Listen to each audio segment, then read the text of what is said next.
Même malgré le temps maussade, l'esprit était à l'apprentissage au Juvénat Notre-Dame. En effet, certaines filles du club Chaudière-Est pouvaient compter sur la présence de quelques représentants de l'Amiral de Québec de la W-League afin d'offrir une clinique fort diversifiée. En fait, l'Académie de l'Amiral, c'est un projet qu'on a commencé officiellement cette année. Officieusement, ça fait peut-être 2 ans là, que moi, personnellement, à mon nom personnel, puis bon, c'est sûr, associé toujours à l'Amiral, que je me promène un petit peu dans les différents clubs de la région pour donner des entraînements aux équipes féminines surtout. Donc c'est ça, je communique avec les coachs. Souvent, ils me demandent quelque chose qu'ils veulent travailler, un thème en particulier ou quoi que ce soit. Puis moi, je prends entente avec eux, je me présente sur leur terrain, puis je donne l'entraînement. Puis toujours, les coachs sont là, il y a des parents qui viennent. Donc ça fait un petit peu changement. Puis on s'assure aussi de montrer c'est quoi un bon entraînement qualité là, à nos différents clubs de la région. Je m'occupe de tout de A à Z, fait que je l'ai publicisé moi-même, vraiment partout dans tous les clubs de la région. Je suis allée là, à Valcartier, on va à Saint-Gilles, on est allé beaucoup en région justement. Cette année, ça a été différent, mais aussi les clubs plus connus de la région, comme entre autres ici l'Armada de Chaudière-Est, sur la rive sud, sur la rive nord de Québec, les plus gros clubs, Beauport, Sainte-Foy. Donc on se promène partout un petit peu, puis on donne des entraînements aux jeunes filles entre 8 et 13 ans. Quand vous lavez le ballon, il faut écarter. C'est ce qui fait que souvent, quand vous écoutez des pros, j'entends tout le temps ce commentaire-là. On dirait que le terrain... L'un des mandats de l'Amiral, outre bien sûr la formation de joueuses de calibre, repose sur une présence active au sein de la communauté soccer de la région, mais aussi ne pas perdre de vue le futur de l'équipe. Il faut absolument. C'est pour ça que moi, cette année, j'ai poussé encore plus pour ça, parce que je pense que c'est important. Puis le bassin de l'Amiral est de plus en plus régional aussi. Fait que c'est important d'identifier nos jeunes joueuses qui ont du potentiel à un jeune âge. Fait que oui, on donne un service, mais en même temps, moi, à chaque fois que je viens dans les clubs ici, j'ai tout le temps mon œil de dépisteur alerte. Puis j'essaie de voir un petit peu là, les talents de la région qui pourraient avoir le potentiel éventuellement dans quelques années, parce que ça va vite quand même. T'sais, les filles qu'on a ici présentement, ils ont 13 ans. On sait qu'il y a beaucoup de joueuses de l'Amiral qui commencent à jouer dans le professionnel à 17-18 ans. Fait que dans 4-5 ans, il y a des filles qui vont être prêtes, je pense, à jouer à ce niveau-là. Fait que c'est important, oui, de les voir un peu évoluer, puis les suivre d'année en année. Là, comme exemple, c'est une bonne équipe qu'on a aujourd'hui. Moi, ça fait 2-3 ans que je viens à chaque année là, les voir. Fait que je les ai vus depuis qu'ils ont 10-11 ans, je les vois évoluer, puis je vois certaines joueuses qui étaient peut-être plus fortes à 10-11 ans, puis le développement physique, etc. Fait que c'est important, je pense, de suivre nos joueuses de la région, effectivement.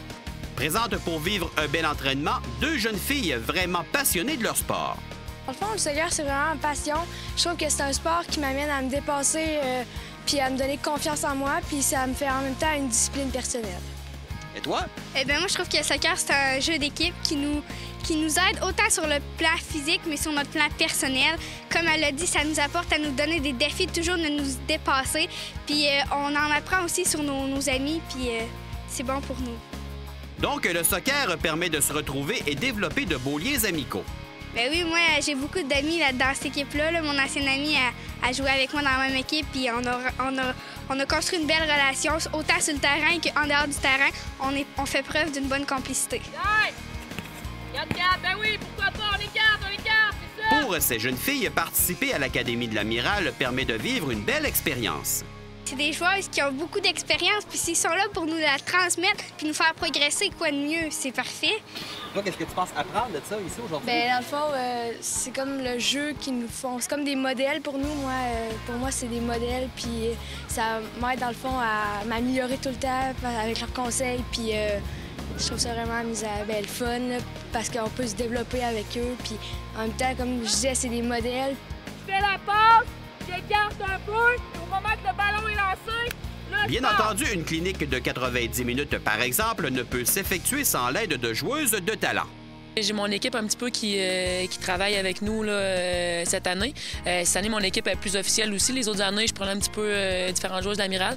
Cette année, j'ai pris des filles qui avaient beaucoup plus d'expérience en coaching, qui, oui, sont toutes des joueuses de l'Amiral, mais qui ont déjà coaché dans différents clubs de la région. Puis j'essaie de faire attention. Aujourd'hui, je suis sur la Rive-Sud, justement, de Québec. Donc, j'ai Mélissa Roy qui vient de la Rive-Sud de Québec, puis Ariel Roy-Petitclerc qui vient de la Rive-Sud aussi. Fait que les filles peuvent s'identifier et dire que ces filles-là, ils ont joué sur le même terrain que nous, ils ont fait le même processus, puis ils ont réussi à jouer professionnel à 17-18 ans. J'ai Marie-Christine Gauthier aussi qui fait beaucoup d'équipes sur la Rive-Nord avec moi, puis Joël Gosselin aussi qui sont des filles plus de Beauport, Charlesbourg, etc. Une des entraîneurs aimait bien montrer tout son talent à des plus jeunes. J'ai toujours coaché auparavant. Depuis que j'ai environ 13 ans, j'ai une petite équipe. Je deviens assistante coach, j'étais entraîneur-chef aussi. J'adore coacher les jeunes, j'adore leur montrer ce que je sais. Puis coacher avec MP, c'est toujours le fun aussi parce que MP a tellement d'expérience dans ce qu'elle fait. Puis on apprend toujours avec elle. Il faut être compact près du ballon. Okay? Ça ne sert à rien dans un match si j'ai pas le ballon. Défenseur. Leur génération 1, on les encadre super bien. Nous, on n'a jamais eu ça, des pratiques de main avec un haut niveau. L'Animal de Québec, il n'y a pas depuis longtemps, donc je pense que c'est vraiment une opportunité qu'ils ont, ces petites filles-là, d'avoir ce que, dans le fond, qu'on soit là pour eux. Là. Quel genre de coach est Ariel Leroy-Petitclerc? Quel genre de coach que je suis? Je suis quand même assez directe, j'aime ça. Il faut que mes petites filles performent. Quand je sais qu'ils sont pas à leur niveau, je leur dis, là, c'est pas quelque chose que j'aime bien. Quand ils fonctionnent pas comme je le veux, je leur dis. Mais à part ça, je m'amuse super bien. J'ai tout le temps du fun avec eux aux pratiques. Puis je pense que je leur apprends assez tout ce que j'ai appris dans mon passé, dans le fond. J'essaie de leur montrer. Finalement, qui sait si un jour nos jeunes de l'U13 de l'Armada seront dans l'uniforme de l'Amiral? Quoi, peut-être un jour, on va être dans l'Amiral, on va peut-être jouer avec des filles les plus jeunes, ça va peut-être être nos coéquipières, on va pouvoir progresser avec eux, ça serait parfait. Moi, j'aimerais ça, ça a l'air de des bonnes filles. On voit qu'ils sont disciplinés, ils veulent, puis ils nous montrent vraiment la bonne affaire, là. C'est vraiment des modèles. Ça serait malade, hein? Ouais, ben moi, c'est un de mes rêves, j'aimerais vraiment ça, jouer dans l'Amiral. Et lorsqu'on mentionne qu'il est important d'avoir des rêves et espérer les atteindre, en voici un bon exemple.